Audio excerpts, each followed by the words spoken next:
When family is everything, you make sure to spend every moment you can with them. When it comes to the cattle operation, well, that time can often be limited. We met with Brian Alderson just outside Sioux Falls to have him show us how efficient he is with his unique cattle operation, maximizing his family time and being there to watch his little ones grow up. This cattle raising technique is really something else. Let's have a look. We're sitting here with Brian Alderson. Brian, why don't you just, again, this isn't live, so if we screw something up wording, just tell us where we're at and a little bit about how we came to be right here on this piece of ground. Well, we're in Hartford, South Dakota, just outside of Wall Lake, about 12 miles straight west of Sioux Falls and 7 miles south of Hartford. We're on my family's homesteaded quarter of land since 1876 by my great-grandfather. Walter D. came up from Yankton in 1871 to plant his flag here and stake his claim. So, I mean, you're talking a couple of decades almost before this was even a state at that point, 1871. So what do you know about Walter D. coming up here from Yankton?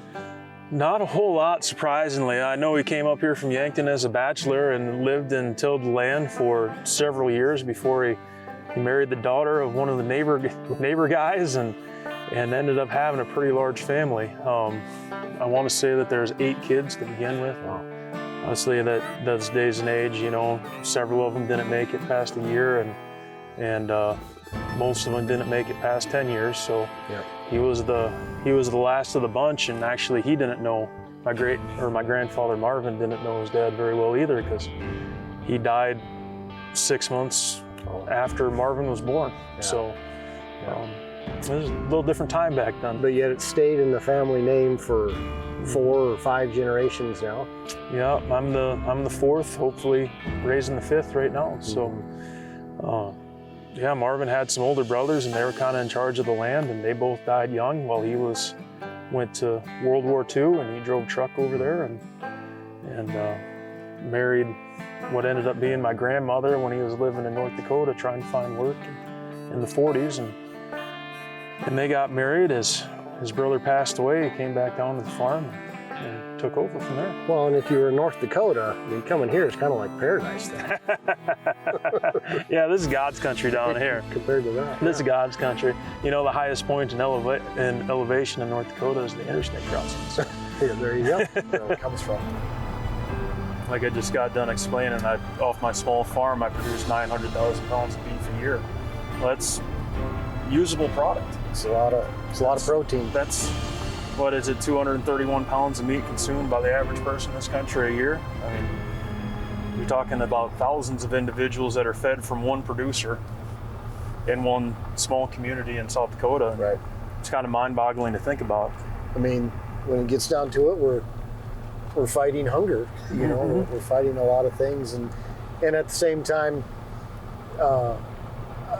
I don't want to put words in your mouth, but I'm just guessing, with your family history and legacy and what I've already heard you say kind of between the lines here, probably as important or more important to you than making money or feeding people is the legacy that you're setting, that you're living up to, and that you're also leaving behind for your little ones. The last thing you want to do is degrade this in any way, shape, or form, so that your boys don't have the same opportunity. Yeah, that's exactly right. Farmers are the true environmentalists. We're out here taking care of it and tending the ground every year, and we make decisions. We can't make year-to-year decisions. We have to make 5-year, 10-year generational decisions. I'm the 4th generation, and I'm currently raising the 5th, and hopefully at least one of them wants to come back and take the reins. But, yeah.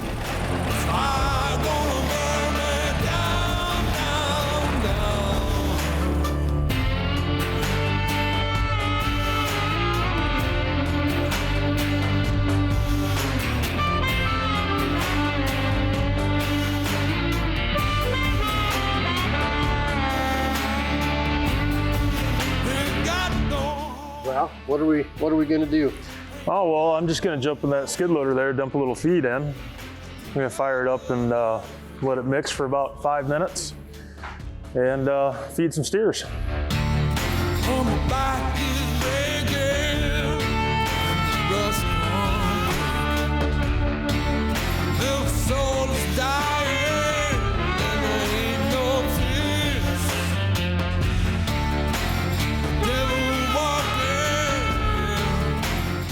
have somebody that does your ration sort? Yeah, I have a nutritionalist, and we're actually relatively tied. We're tied in together pretty good. He actually delivers all my recipes and ingredients straight to this tablet. So any changes, and we send feed samples off continuously just to check for nutrient content and moisture, so that we know that every mouthful that these animals are eating, they're going to use it efficiently. We're a row crop corn and beans, small row crop, custom feed cattle. Got a 600 head all enclosed cattle confinement building.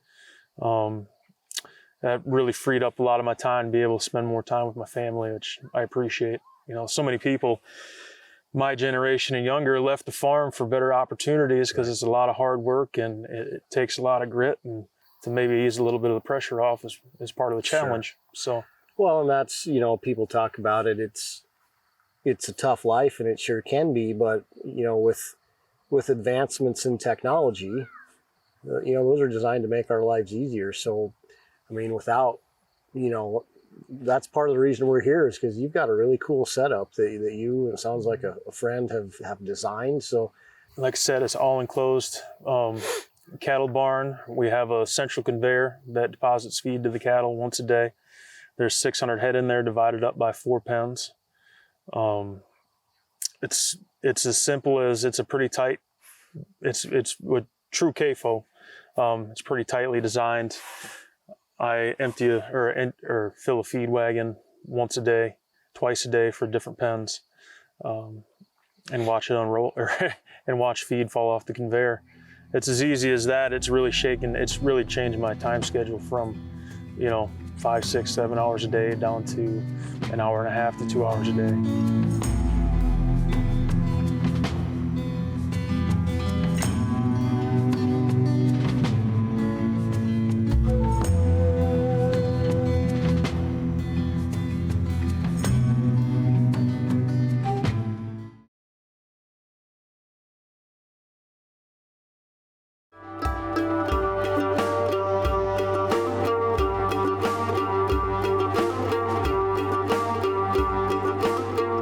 Well, obviously, it's really important to know your costs going in and out, because an old rancher once told me that oftentimes your first loss in the cattle business is your cheapest loss. Right. Which, if you don't know where you are, how can you manage? If you can't, right. if you don't know your numbers, how can you manage your operation? Right. Well, so if you don't measure it, you can't improve it. Right. There it is. Yeah. There it is. So, then do you calculate all the way down to your rate of gain and your feed efficiency for each pen, and you know where you're kind of winning or losing, or tweak that? You know, we really try to monitor dry matter intake, because weight is one thing, but I could dump 10,000 pounds of that to that pen. If it's 90% water, they'll disappear. Right. You know, but if I'm feeding a 65% moisture ration versus 75, that's feed still in the bunker, right, and feed wasted down the pit. So, right.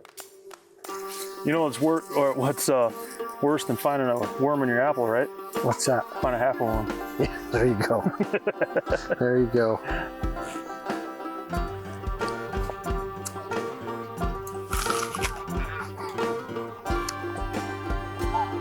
Oh, man. Yeah, I argued with a friend of mine one time. I said, the only way you can make money in cow-calf out here is if you own your own pasture. I said, BS. The only way you can do that is if you rented your pasture cheap. Right. I said, how do you figure? I said, well, if somebody's willing to give you $80 an acre for your pasture, that's what it's worth. Why would you go through all the work just to make $20 back on your pasture rent? Right. You just rent it to somebody else and not bale the hay and not run the cows, you know? And we just lease all of our pasture, and you know, we have a pretty good deal, but it works for us, so it's.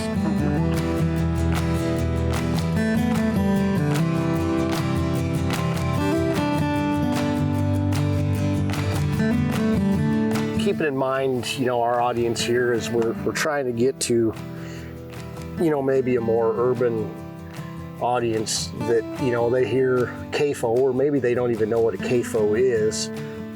Can you describe what that is, and just kind of, you know, what people, you know, may think that is and what it actually is? So CAFO stands for Confined Animal Feeding Operation. and they're various sizes. You know, I first applied for a building permit, and I said, I'm putting up an AFO. And they said, no, you're putting up a CAFO. I said, well, it says right here in the rules that a CAFO is over 1,000 animal units. I'm putting up 600. I'm putting up an AFO, animal feeding operation, you know, because like you say, the CAFO terminology puts a bad image in people's minds. But, you know, 97% of the state of South Dakota is owned by farming operations or family farms, and we're one of them. We just happen to have a feedlot operation where we have animals tighter. I want to say the rules are tighter than a couple hundred square foot per head. You know, you hear so much about grass-fed beef, and you see these beautiful pictures of cows out on the range and eating grass. You know, why have you chosen to pursue that CAFO operation? Well, you know, my operation, we own and operate 400 acres out here. Space cows and raise calves to a finished product on 400 acres.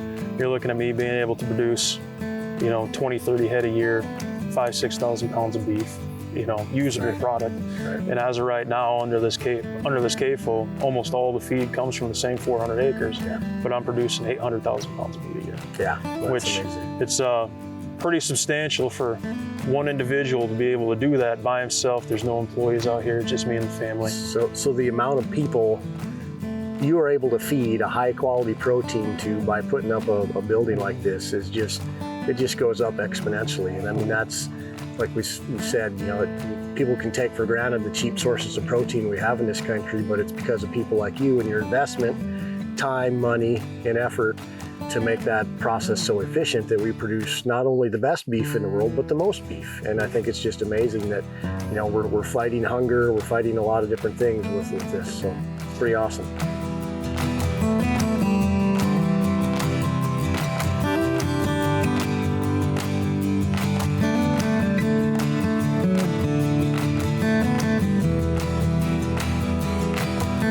One thing you haven't talked much about is that transition from generation to generation on the farm. And I mean, that can be tough sometimes to go from, you know, especially obviously you're wanting to do new things, different things. And you know, you said your dad had some health problems and you came back home to help. And I mean, how did that transition go? I'm sure there was some tough spots in there, but it seems like you guys have definitely been let a little rain out so that you can do what you think is best. Yeah, there's always a pretty good, you know, me and my dad were both pretty bullheaded going at each other for a while. And I come back to help, and he was, this is the way we do it. This is the way I do it, you know, and then it falls into this is the way I want to do it. But you know, there comes a point where you're working on the farm with your father and you've had a good idea, you've had another good idea, and eventually you do something really, really well that your dad never expected you to do or never even thought about before. And he turns and looks at you and says, I really can't teach you anything anymore, can I? You know, and that's a pretty proud moment in a young man's life to hear that from his father, because that means he's done his job well, and that's a proud moment for him as well. Absolutely. So aside from that transition in the farm, I mean, there's the mentality side, and then there's also the financial side. Sure. It doesn't matter when it turns over. It's no, not right now, buddy. It doesn't matter when it turns over. I mean, if it's an inheritance tax on the back end, or if it's a capital gains tax if you're buying it out from them. Right. You got to factor in their taxes and their situation because they're on a fixed income. Right. And you also got to make sure to keep it fair and balanced for the rest of the family. I mean, I have 3 older sisters, and nobody's, you know, try to make it as fair as we can. So. Right.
know, met your beautiful wife and your wonderful family.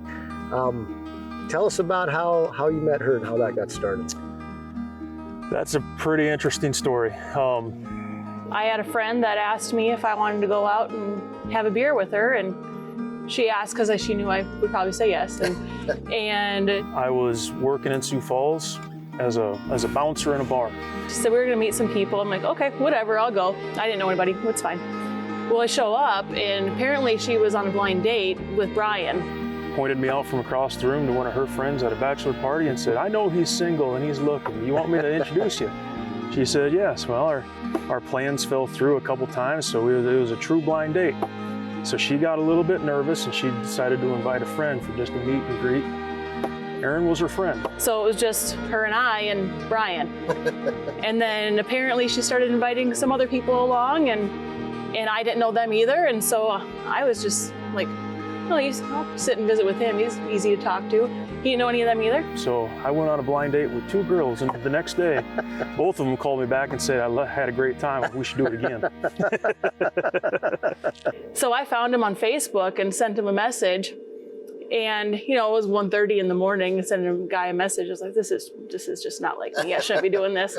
And the next day, he messaged me back. He said, wow, that's the boldest thing I've ever seen anybody do. Hey, that's what we call a high-class problem, Yeah, right? That's a good problem to have. And you didn't grow up farming.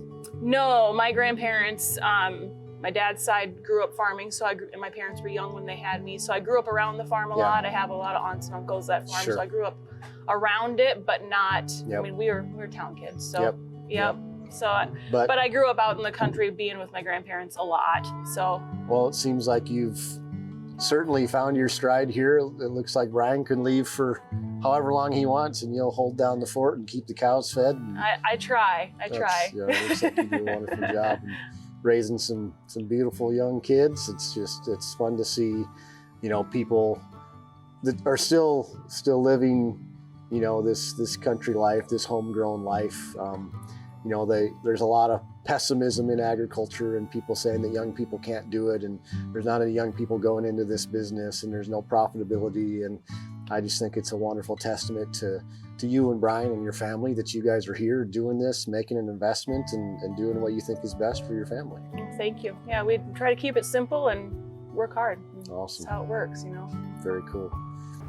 Well, and if it's, you know, like you were saying earlier, if you can take some pretty girl out into the back of the farm and look over the landscape, you know, that's just a wonderful thing to be able to do.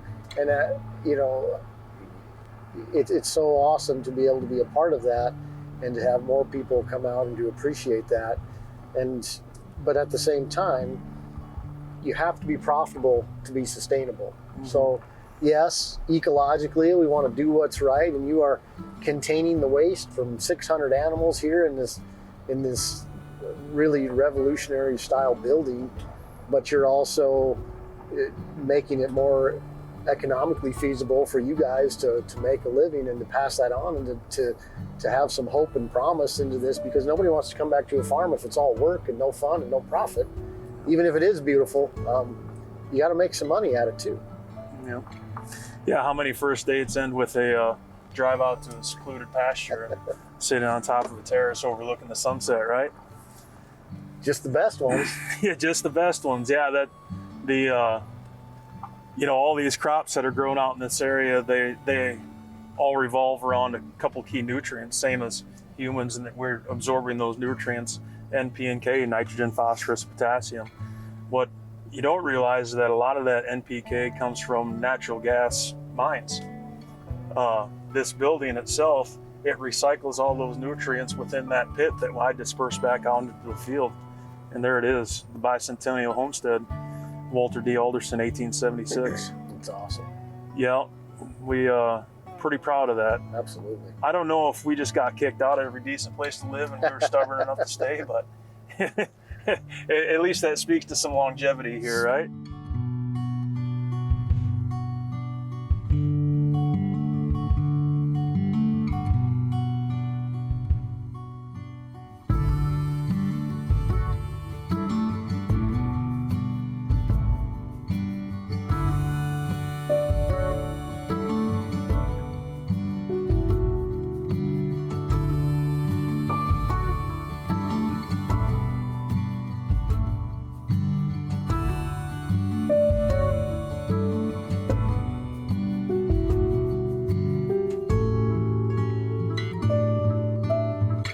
think it's in any family. It all comes down to your communication and working as a team. Sure. And I think everybody's got to do that. And working on the farm, that's the biggest part of it is working together and making sure you're all on top of everything, because there's a lot going on. Yeah. And we're always changing something. Always got to have something to do. So just communicating, with your husband and setting them goals and where you guys want to be and what you're trying to do, whether you're, if everybody's rowing the same direction, you sure get further.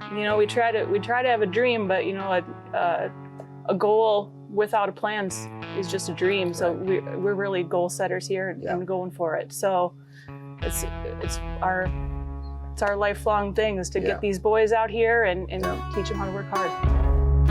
Taylor rides just as well as anyone.